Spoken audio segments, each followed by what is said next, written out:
नमस्कार, मेरा नाम है यशस्वी वशिष्ठ और आप देख रहे हैं न्यूज़ हेल्पलाइन। नमस्कार, आप देख रहे हैं न्यूज़ हेल्पलाइन। इस वक्त मौजूद हूं मैं प्रेस क्लब में, जहां पे कि आज एक विशेष प्रेस वार्ता रखी गई, जिसमें कि एक ऐसा चमत्कारी त्रिशूल और वज्र ढूंढा गया है किसी देश में, जिसके लिए आज यहां प्रेस वार्ता रखी गई। बहुत ही एंटीक और बहुत ही खास हिंदू धर्म से जुड़ा एक त्रिशूल है, जिसके लिए आज ये प्रेस कॉन्फ्रेंस ऑर्गेनाइज की गई, जिसको सईद शमीर हुसैन जी ने ढूंढा है। हमारे साथ मौजूद हैं, उनसे बात भी करेंगे और सर से पूछेंगे भी कि सर किस तरीके से उन्होंने ढूंढा। सर नमस्कार, क्या नाम है सबसे पहले आप? सॉरी, मेरा नाम सैयद शमीर हुसैन है and basically I am from Bangalore से हूँ मैं। जी शमीर जी, कैसे ये जर्नी स्टार्ट हुई, कैसे पता लगा, कहाँ से? सर 2015 में जो है, बेसिकली 2015 में फिलीपीन में मुझे जब ये आर्टिफैक्ट मिला तो मेरा दिमाग इतना नहीं चला कि वज्रा मिला है मुझे, क्या है क्या है। तो मुझे पहले तो वो चीज़ें अजीब गजीब लगी एकदम से। तो उसके दूसरे दिन जो है मुझे त्रिशूल मिली। त्रिशूल मिलने से 4 दिन पहले मुझे सांप भी काटा था। तो अभी मैं ये सिर्फ वो क्या होगा, मुझे वही एक्साइटमेंट करता है कि मुझे सांप काटा, त्रिशूल वज्रा मिलने, रीज़न क्या है। यही चीज़ें लेके मैं फिलीपीन से चाहता तो मैं इसको दूसरी कंट्री ले जाता, बेचता, इसकी एंटिक्विटी की वैल्यू बढ़ाता,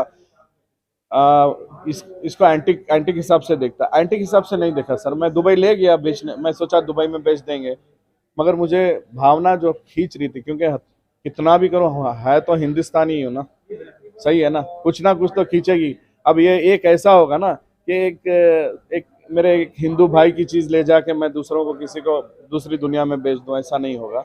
तो इसीलिए इस इंडिया को लेके आने का रीज़न ही ये है। सर बहुत बड़ी चीज़ है कि आप एक मुस्लिम होके एक त्रिशूल की रक्षा कर रहे हैं, आपको मिला। अक्सर कोई और बंदा होता, देखता, इग्नोर मारता है या उसे छोड़ देता। आपको कैसे मन में आया कि नहीं, इसे साथ ले जाना? और सर इंडिया ऑटोमेटिक आ रहा है, मन में आ रहा है सर। अब 8 साल के बाद भी जो प्रेस क्लब में मैं आया हूँ सर, मैं थक गया। हर डिपार्टमेंट में हर जगह जाके थक गया कि भाई इसका कुछ करेंगे। बेचना होता या इसको कुछ करना होता तो मैं कभी का बेच चुका होता, इंटरनली बेच चुका होता। बहुत सारों ने मुझे ऑफर भी दिया, इतना है। अच्छा, एक महत्वपूर्ण बात भी बोलना भूल गया कि देवेगौड़ा जी ने, एक्स प्राइम मिनिस्टर जी ने इसका दर्शन 2 बार किया, 1 बार घर में अपने पूजा किया। तो आप लोग कब से ये मिला, कौन से साल में मिला? 2015 में मुझे मिला। 2016 में मैंने आर्कियोलॉजिकल डिपार्टमेंट इंडिया मुंबई में रजिस्टर किया, क्योंकि ज़्यादा मेरा बेस मुंबई में था। मुंबई में तो मैंने कोरोना के बाद जो है मेरा डायरेक्ट मैंने बैंगलोर शिफ्ट कर लिया, क्योंकि कोरोना के बाद बैंगलोर शिफ्ट कर लिया। तो आप लोगों को इसको कहीं मंदिरों में भी ले गए हैं, किसी तीर्थ स्थान पे? तीर्थ स्थान पे ले जाने की गलती नहीं कर सकते सर। वहाँ तो ले जाएंगे तो छीन लेंगे, मुझसे छीन लेंगे, मुझको मार के छीन लेंगे। कैसे लेके जाऊं तीर्थ स्थान पर? अब तीर्थ स्थान पर लेके जाना है तो मुझे फुल सिक्योरिटी के साथ ले जाना पड़ेगा। सबसे पहले तो मालूम हो कि तीर्थ स्थानों में भी अभी जब सबको मालूम पड़ेगा तो कोई मुझे कांटेक्ट करेगा कि भाई हमारे पास ले आओ, हमें भी दर्शन करना, तब हम सोचेंगे ले जाने का, दिखाने का, करने का। धर्मगुरुओं से आपने इस पे बात की? बहुत सारे धर्मगुरुओं से बात की सर। धर्मगुरु छीना भी नहीं चाहते, बोलते भाई तुझे मिल गया है, तू हो सकता असुरा है या भगवान है, तेरी मर्जी तेरी जिंदगी, बस इतना ही सुनने में आया। बड़े बड़े गुरु जो ऐसे, नाम नहीं लेना चाहता, मुझे कंट्रोवर्शन नहीं चाहिए। सरकार तक आपने इसके लिए कुछ ट्वीट या कुछ लेटर्स, कुछ अप्रोच की? सरकार से देखो मैंने अप्रोच की, कुछ भी नहीं की है। सिर्फ मैंने फॉर्मेलिटी पूरी की है। जो फॉर्मेलिटी अभी जब यहाँ पर लाने के लिए मुझे जो फॉर्मेलिटी प्रेस क्लब में जो फॉर्मेलिटी होती है, ऐसे मैं हर फॉर्मेलिटी करते चुका हूँ। मैं ट्राई किया था कि मोदी जी के पास मैं दिखाऊं, मोदी जी को भी इसके दर्शन कराऊं। ट्राइड फ्रॉम माय साइड, मैंने उतना रीच नहीं हुआ। तो आप इन दोनों शस्त्रों का म्यूजियम बनवाना चाहेंगे या मंदिर?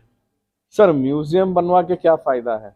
इसकी जो सामने आएंगे तो वो लोग मंदिर ही, ऑफकोर्स इसकी स्थापना मंदिर ही कर सकते हैं, म्यूजियम में तो नहीं कर सकते, क्योंकि ताजमहल तो वाला हिसाब में तो म्यूजियम बना के नहीं रख सकते ना। तो कोई आए सामने बड़े, जिसको डर नहीं है और जिसको यकीन है कि हाँ भाई ये शिवा की त्रिशूल है, ये ऐसा नहीं है पीछे से बोले कि भाई अरे ये आ गया बीच में पॉकेट में बोल रहा है, ऐसा नहीं। अच्छा, इस पे आपने अपने नाम के साथ लिखा है रिसर्चर, तो आप इससे पहले भी कोई रिसर्च? अभी रिसर्चर हो गया ना। I am only researcher for Vajra and त्रिशूल। अच्छा, तो क्या क्या अभी रिसर्च किए, क्या अभी मैं बिजनेसमैन डालूंगा तो क्या फायदा होगा? शमीर बिजनेसमैन डालेंगे तो कोई फायदा नहीं होगा ना, तो शमीर रिसर्चर डाल लिया। अभी 8 साल एक आदमी अपनी जिंदगी देता है, 8 साल में तो मैं डॉक्टर बन जाता था भाई। अच्छा इस पे अभी क्या क्या रिसर्च किए, क्या इसके बारे में आप बता सकते हैं? इसके बारे में जो रिसर्च, देखो त्रिशूल के बारे में तो बहुत कम चीजें हैं विच ऑटोमेटिकली रिलेट करती है, it is belongs to Shiva भगवान। और इंद्र का जो वज्रा है इसके रिसर्च कुछ ज्यादा है, बिकॉज इट हैज अ लिपि, उसके रिसर्च बहुत ज्यादा है। आप उसकी मुझे रिसर्च पूछोगे तो मैं रात 24 घंटे भी बात कर सकता हूँ वज्रा तो के बारे आप में। अकेले ही हैं या और भी लोग हैं आपकी टीम में जो साथ में हैं? साथ में है, हमारी टीम भी है, जो मगर रिसर्च में मैं अकेला हूँ, लेकिन टीम मेरी है साथ में क्या बहुत। देशवासियों को क्या संदेश देना चाहेंगे इस त्रिशूल और वज्र?